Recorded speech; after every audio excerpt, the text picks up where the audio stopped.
नमस्कार, मैं हूं आपके साथ आस्था कौशिक। पेट्रोल डीजल गैस को लेकर केंद्र सरकार का बयान। देश में पेट्रोल डीजल की कमी नहीं, केंद्र देश में पर्याप्त मात्रा में ईंधन मौजूद। देश में एलपीजी की डिलीवरी सामान्य, 5 केजी के सिलेंडर की सप्लाई दोगुनी, कोयले की सप्लाई लगातार जारी। केंद्र ने यह बात कही है। देश में पेट्रोल डीजल की कमी नहीं है।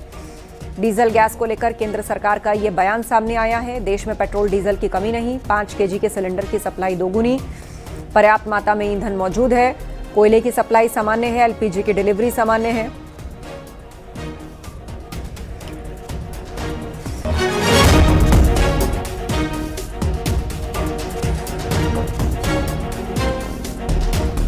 तो देश में पेट्रोल डीजल की कमी नहीं है, केंद्र सरकार की ओर से ये कहा गया। एलपीजी की डिलीवरी सामान्य है, 5 केजी के सिलेंडर की सप्लाई दोगुनी है, कोयले की सप्लाई लगातार जारी है। पेट्रोल डीजल गैस को लेकर केंद्र सरकार का बयान सामने आया है। देश में पेट्रोल डीजल की कमी नहीं है। देश में पर्याप्त मात्रा में ईंधन मौजूद है। देश में एलपीजी डिलीवरी सामान्य है, 5 केजी के सिलेंडर की सप्लाई दोगुनी है।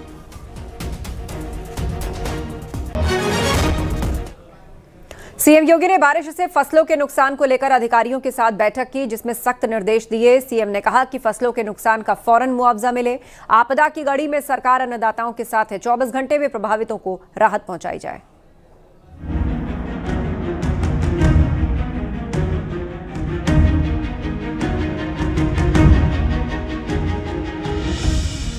लखनऊ में सीएम योगी ने प्रदेश में बारिश से फसलों के नुकसान को लेकर अधिकारियों के साथ बैठक की। सीएम योगी ने बैठक में अफसरों को सख्त निर्देश दिए हैं।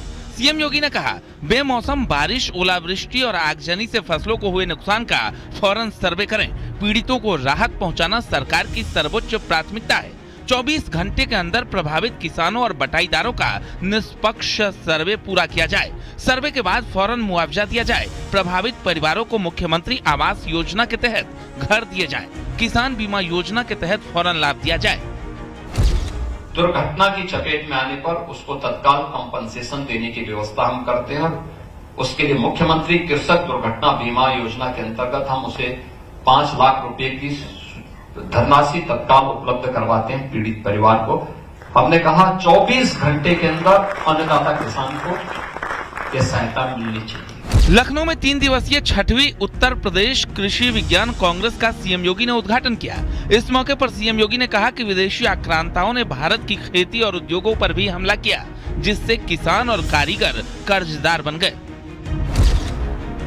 आक्रांताओं ने भारत की खेती पर ही हमला नहीं किया, यहां की उद्यमिता पर भी हमला किया। जो किसान पहले उत्पादक था और फिर उसको कारीगर के माध्यम से उद्यमी बनने की गाथा को आगे बढ़ाता था, उसको केवल कच्चा माल पैदा करने का अधिकार दिया गया। सीएम योगी ने कहा कि 2017 के बाद से किसानों की आत्महत्या करने की घटनाएं कम होती चली गईं। किसान आत्महत्या करता था, पलायन करता था, अलग अलग प्रकार से वह प्रताड़ित होता था। कोई सरकार की नीति नहीं थी। अन्नदाता उस समय केवल एक चुनावी मुद्दा होता था।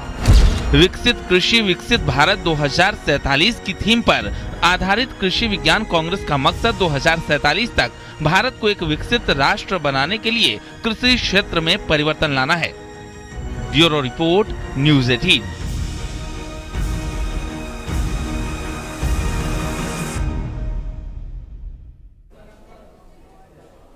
हाईकोर्ट बार एसोसिएशन ने सीएम योगी को चिट्ठी लिखी। प्राइवेट स्कूलों की मनमानी पर कड़ा ऐतराज जताया। सिलेबस बुक की कीमतों में हर साल मनमानी बदलाव और फीस बढ़ोतरी का मुद्दा उठाया। हाईकोर्ट बार एसोसिएशन की शिकायत से अभिभावकों में उम्मीद जगी कि सरकार इस दिशा में ठोस कदम उठाएगी और उन्हें राहत मिलेगी।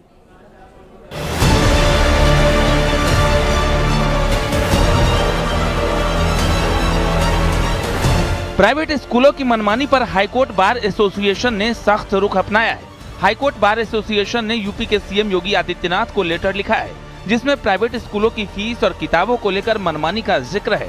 इसके खिलाफ एक्शन की मांग की गई।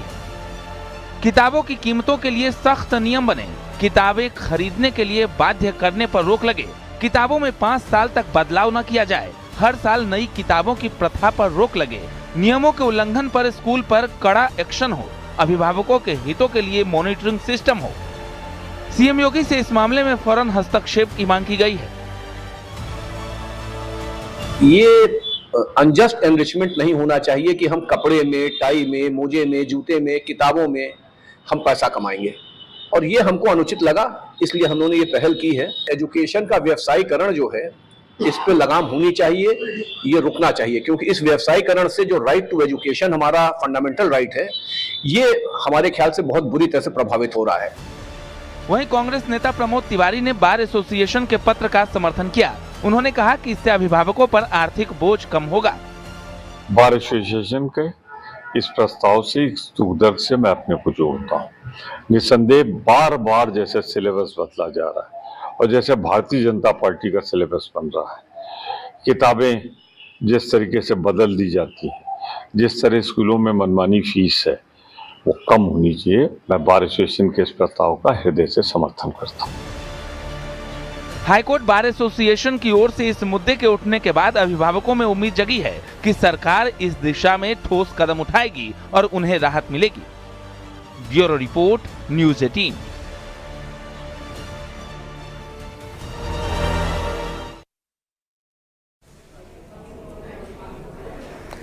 सोलह से 18 अप्रैल 2026 के विशेष संसद सत्र में केंद्र सरकार नारी शक्ति वंदन अधिनियम, महिला आरक्षण कानून को लागू करने के लिए संशोधन बिल पास कराने की तैयारी में है। इस दौरान लोकसभा सीटों को 543 से बढ़कर 816 करने का प्रस्ताव है, जिससे महिलाओं को 33% आरक्षण जल्द मिले। पीएम मोदी 13 अप्रैल को महिलाओं से संवाद कर इस पर चर्चा करेंगे। महिला आरक्षण को जल्द लागू करने के लिए सरकार विशेष सत्र बुला रही है। संसद के दोनों सदनों में 2/3 बहुमत की आवश्यकता वाले संविधान संशोधन बिल को पास कराने के लिए सरकार जोर दे रही है। महिला सशक्तिकरण की दिशा में एक महत्वपूर्ण कदम माना जा रहा है।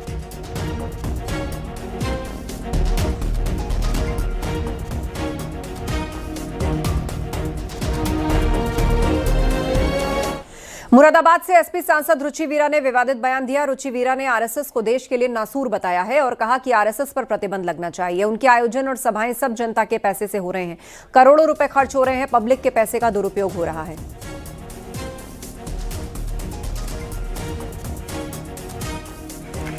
तो तस्वीरें आपको दिखा रहे हैं, आरएसएस पर प्रतिबंध लगना चाहिए, ये कहा रुचि वीरा ने। समाजवादी पार्टी की सांसद ने यह बयान दिया और आरएसएस पर प्रतिबंध लगाने की मांग की। जनता के पैसे से आयोजन और सभाएं होती हैं, यह आरोप लगाए।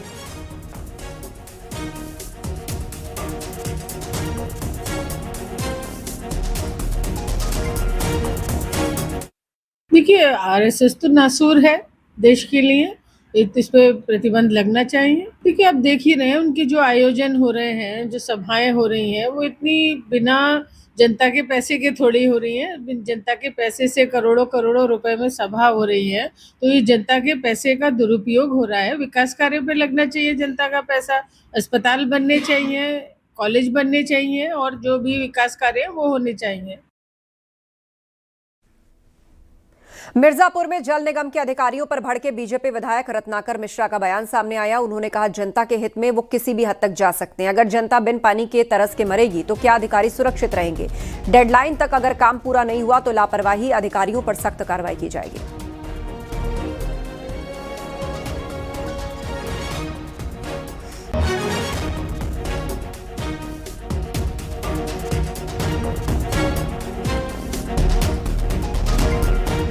जनता के हित के लिए मैं किसी हद तक जा सकते हैं। अगर जनता पानी बिना तरस कर मरेगा तो क्या अधिकारी सुरक्षित रहेंगे?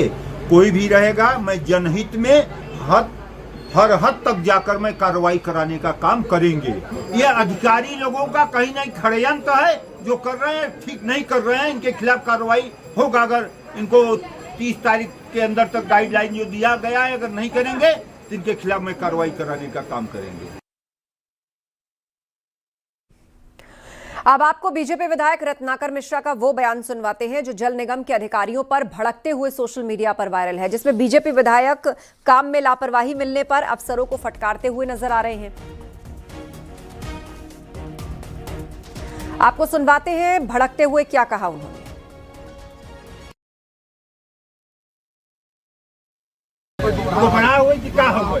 हाँ, बुकरा दी करत है बिना लाख खाए। यहाँ आता है पानी, प्रधानों को कहता नहीं आता, पब्लिक भी कहता उसको दावत है। एडीएम साहब देखिए, लोग अब गलत कर रहे हैं कि नहीं कर रहे हैं? हाँ, इसे पूछ कर आप कहें कि किस काम में कहिए मत चले। अरे बंद करके डंडा से मारो तो है। अरे हाँ, क्या पूछे? अरे पानी नहीं आ रहा, कनेक्शन से क्या मतलब है? हाँ, कनेक्शन हो गया है एक एक कायदे से। 22 तारीख भरे में कुछ हमें सही मिले ना, तो खैरियत न रहे, हम बता देते। रामपुर में अपना दल एस के स्वार विधायक शफीक अहमद अंसारी के बेटे उमैर अंसारी पर दबंगई का आरोप है। विधायक के बेटे सीएचसी प्रभारी की कुर्सी पर बैठे अस्पताल का निरीक्षण करते विधायक के बेटे का वीडियो वायरल हो रहा है। इस मामले में सीएमओ का कहना है कि एक दिन पहले विधायक का फोन आया था, लेकिन विधायक नहीं आए, उनकी जगह उनका बेटा अस्पताल आया। यह कोई प्रोटोकॉल नहीं है कि विधायक का बेटा आकर यहां निरीक्षण करे। इस मामले में जांच कमेटी गठित कर दी गई है। विधायक का बेटा अपने साथ पुलिस फोर्स भी लेकर आया था।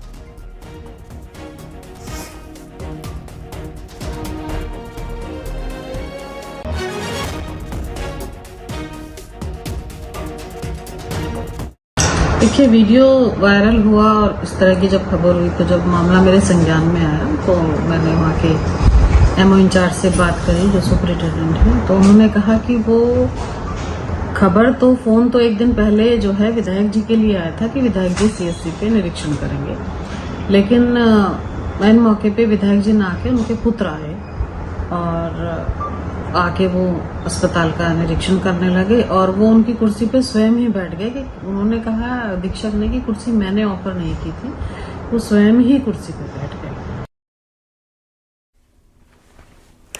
नोएडा एक्सपो मार्ट में इलेक्ट्रॉनिक्स इंडिया और प्रोडक्ट्रॉनिका इंडिया का आयोजन हुआ। इस साउथ एशिया के सबसे बड़े B2B इलेक्ट्रॉनिक ट्रेड फेयर है, जिसमें 50 देशों की भागीदारी रही। कार्यक्रम में 60,000 से ज्यादा लोग और 1,000 से ज्यादा एग्जिबिटर शामिल हुए। केंद्रीय राज्य मंत्री जितिन प्रसाद समेत कई मंत्री कार्यक्रम में मौजूद रहे, जहां 5,000 करोड़ रुपए के MOU साइन हुए। भारत ने 2031 तक $150 बिलियन की इलेक्ट्रॉनिक मैन्युफैक्चरिंग का लक्ष्य रखा है। आज उत्तर प्रदेश का जो ग्राफ लगातार नीचे की तरफ जा रहा था 2017 से पहले, अब हर तरह से हम ऊपर की तरफ चल रहे हैं। हमने हर क्षेत्र में लोगों का विश्वास अर्जित किया है और लोगों को खास तौर से एक कंजीनियल एटमॉस्फेयर दिया है, एक अनुकूल वातावरण दिया है ताकि वो लोग इन्वेस्टमेंट कर सकें। और आज एंटरप्रेन्योर ये महसूस करते हैं कि उत्तर प्रदेश एक सेफ और सिक्योर्ड डेस्टिनेशन है इन्वेस्टमेंट करने के लिए। नोएडा एक्सपो मार्ट में इलेक्ट्रॉनिका इंडिया और प्रोडक्ट्रॉनिका इंडिया के कार्यक्रम में औद्योगिक विकास मंत्री नंदगोपाल नंदी भी शामिल हुए। इस दौरान उन्होंने विपक्ष पर निशाना साधते हुए कहा, 17 से पहले उत्तर प्रदेश को उल्टा प्रदेश कहते थे। पहले वन डिस्ट्रिक्ट वन माफिया था, आज भारत में सबसे अच्छा डेस्टिनेशन उद्योग लगाने के लिए यूपी उभरा है। Electronic manufacturing ambitions, many congratulations on this one. 2017 से पहले उल्टा प्रदेश करके मजाक उड़ाते थे, बीमारू राज्य कहते थे, गुंडागर्दी वाला प्रदेश कहते थे। पहले वन डिस्ट्रिक्ट वन माफिया होता था, आज वन डिस्ट्रिक्ट वन प्रोडक्ट, आज one district one medical college है। आज उत्तर प्रदेश में पूरी दुनिया में अगर मैं कहूँ तो भारत सबसे अच्छा डेस्टिनेशन बन के उभरा है इंडस्ट्री लगाने के लिए, इन्वेस्टमेंट करने के लिए। तो दुनिया में अगर भारत है तो भारत में सबसे अच्छा डेस्टिनेशन बन करके उभरा है उत्तर प्रदेश। आज दुनिया की बड़ी बड़ी मल्टीनेशनल कंपनियां, देश के बड़े उद्योग घराने उत्तर प्रदेश में इंडस्ट्री लगा रहे हैं। सिद्धार्थनगर जिले के धोबही गांव में कुछ लोगों पर प्लान बनाकर संगठित तरीके से धर्मांतरण कराने का आरोप लगा है। मामला मिश्रौलिया थाना क्षेत्र के गांव का है। बीजेपी के पूर्व मंत्री सतीश द्विवेदी ने बताया कि गांव में गैंग गरीब हिंदू परिवारों को निशाना बना रहा है। लोगों को रुपए और मकान का लालच देकर इस्लाम धर्म अपनाने का दबाव बनाया जा रहा है। वहीं धर्मांतरण कर चुके शख्स के भाई ने कहा, मेरा भाई पहले ही मुस्लिम धर्म अपना चुका था, लेकिन इस बार रमजान के दौरान वो टोपी पहनने लगा, रोजा रखने और बाकी धार्मिक गतिविधियों में शामिल होने लगा। परिवार ने विरोध किया तो परिवार पर भी धर्म परिवर्तन का दबाव बनाया जाने लगा। 3 लोगों के नाम लिए गए, जिसमें मौलवी गुलाम हुसैन, पूर्व प्रधान हदीसुल्लाह और फारूक पर आरोप लगाया गया। पुलिस ने मुकदमा दर्ज करके जांच तेज कर दी है। करा लिए थे 2 साल से, ये रोज़ा नमाज जो भी धार्मिक काम इस्लाम के अनुसार होता है सब करता था जो है। उसके बाद जब ये 2 दिन सीओ के कार्यालय में गया, FIR हुई जब इसके पास, तो गया था तो वहाँ पर बयान कह रहा था मैं मुसलमान हो गया, मुझे इस्लाम धर्म अच्छा लगता है। उसके बाद जब ये आया गांव में तो इसके जो इसको करवाए थे धर्मांतरण, उसकी टीम इकट्ठा हुई। उसके बाद हमारे पिता और माता जी पर दबाव बनाने लगे कि जैसे ये हम लोग तो इनको करा लिए हैं तो अब आप लोग भी हो जाइए। क्या दबाव बनाया जा रहा था आप लोग? या आप भी पैसा कौड़ी ले लीजिए, आप जो व्यवस्था इनको दिया गया है आपको भी दे दिया जाएगा। ये पता चला कि राम प्रसाद और उनकी बेटियों ने इस्लाम धर्म स्वीकार कर लिया है, मुस्लिम बन गई हैं और धीरे धीरे जो बचा हुआ परिवार है, बाबूलाल का परिवार, ओम प्रकाश का परिवार, इन सब पर भी कभी प्रलोभन कभी दबाव, ये परिस्थितियां बनाई उस भाई के माध्यम से भी, उन बेटियों के माध्यम से भी, और जो गैंग ये गांव में ये काम करा रहा है, गैंग मैं इसलिए कह रहा हूं क्योंकि अब पता चला कि पहले भी ऐसी घटनाएं हो चुकी हैं। माननीय नेता प्रतिपक्ष जो विधायक हैं इटवा के श्री माता प्रसाद पांडे जी उस गांव में गए और उस परिवार को इकट्ठा करके प्लानिंग करके कि मीडिया का भी कोई गया था, कोई जिम्मेदार मीडिया का व्यक्ति तो नहीं दिखा मुझे, लेकिन कुछ लोग थे जो मीडिया जैसा वहाँ व्यवहार कर रहे थे, ऐसा वीडियो में मैंने देखा। तो उन लोगों के सामने हाँ बताओ तुम लोग बताओ कि तुम लोग मुसलमान नहीं बने हो, इस तरह करके एक प्रायोजित कराने का और एक कहलवाने का कि वो तो बंटवारे का विवाद है इसलिए चाचा ऐसा कर रहे हैं।